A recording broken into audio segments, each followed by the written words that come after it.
নমস্কার, সরকার fish seat সেন্টারের পক্ষ থেকে আজকে যে মাছটা দেখাচ্ছে এটা কই মাছ, ভিয়েতনামি কই। এই যে মাছটা আছে, এই মাছটা 1 কিলোতে 100 থেকে 150 পিস দাঁড়াবে ভিয়েতনামি কই। এই মাছটা মার মাছ হতে লাগবে 4 মাস, 150 থেকে 200 গ্রাম সাইজ হবে 4 মাসে। এটা অনেক বড় সাইজের কই। আর একটা মাছ আছে, এটা ছোট সাইজের কই আছে,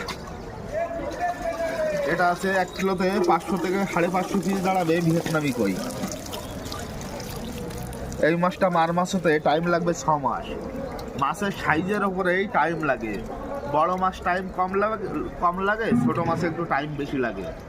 আরেকটা আছে শিঙি মাছ আছে, দেশি শিঙি, বড় সাইজের দেশি শিঙি।